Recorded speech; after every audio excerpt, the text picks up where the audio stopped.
Hello guys, welcome back to my YouTube channel, Hamadi Vlog. Welcome to my tutorial. So for today's video ay papakita ko sa inyo kung paano mag-request o mag-order ng ATM card sa Bark app online.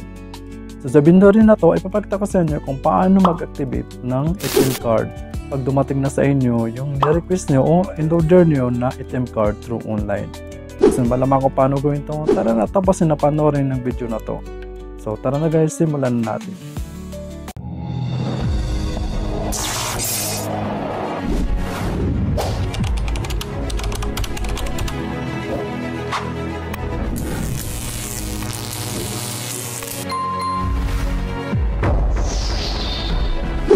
So punta na tayo sa ating application, mag-login tayo guys.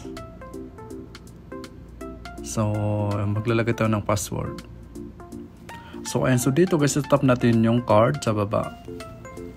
So dito guys, pipili kayo kung anong gusto nyong kulay. So sa akin, ang gusto ko ay kulay green. So merong kulay pink, yellow at saka green.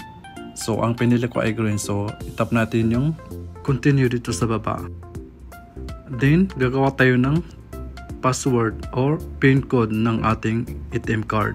Tapos i-confirm natin, ilagay natin ulit, i-retype natin. So ayun, kung makita nyo walang bayad yung pag-request natin ng ATM card. Tapos itap natin itong sa baba yung may nakalagay na please card order. So makaka-receive tayo ng OTP number, tapos ilagay natin. So dito makaka-receive tayo ng tawag galing sa bangko.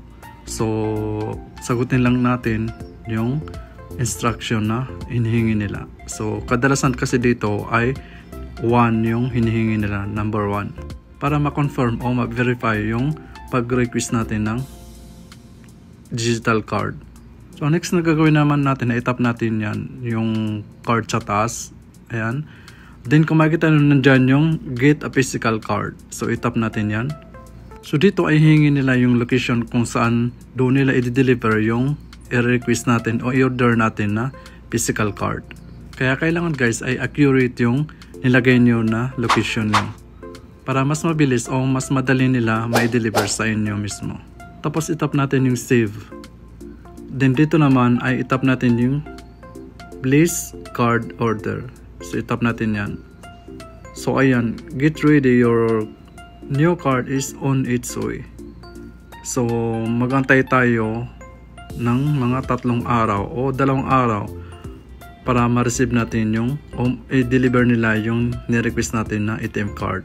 Tapos itap natin tong track your order. So ayan, na-receive na yung order natin. So after 2 days ay chinik ulit. So ayan na, nasa transit na siya guys. Tapos nung umabot ng 3 araw ay naka-receive ako ng message galing sa delivery ng company ng iMacan. So nag-message sa akin, nag-usap kami na i-deliver doon yung order ko na card from Bark.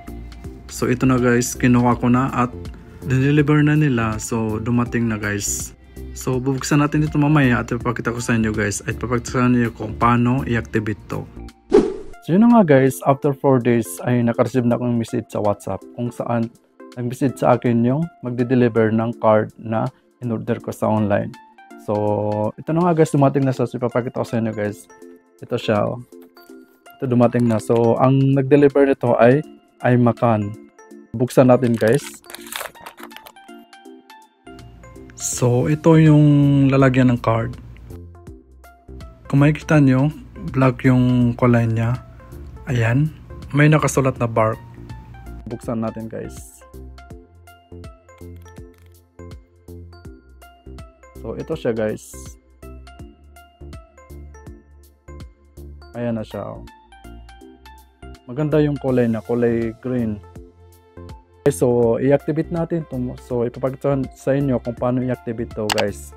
Sundan nyo lang steps na gagawin ko kasi madali lang to. Siguro mga 5 minutes lang or 10 minutes tapos na ma-activate na siya guys. So tara na, i-activate na natin. So i-open natin yung application natin sa Bark. Tapos mag-login tayo. So ilalagay natin yung password natin or passcode. So dito itatap natin yung card. Ayan. Then ito itap natin yung yes I did. Then tap activate via SMS.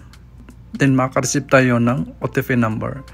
So ayan, na-activate na yung card natin guys. So guys, ganun lang kadali mag-request o mag-order ng new ATM card sa Bark-Up online. So kung nagustuhan mong video na to, kung bago ka lang sa channel na to, please don't forget to like and share and click all the bell button para lagi kang updated every time may bagong tayong tutorial. Kung may mga katanungan kayo o suggestions, mag-comment lang po kayo sa baba. So hanggang dito na lang guys, maraming salamat. Thank you for watching. God bless. Stay safe always.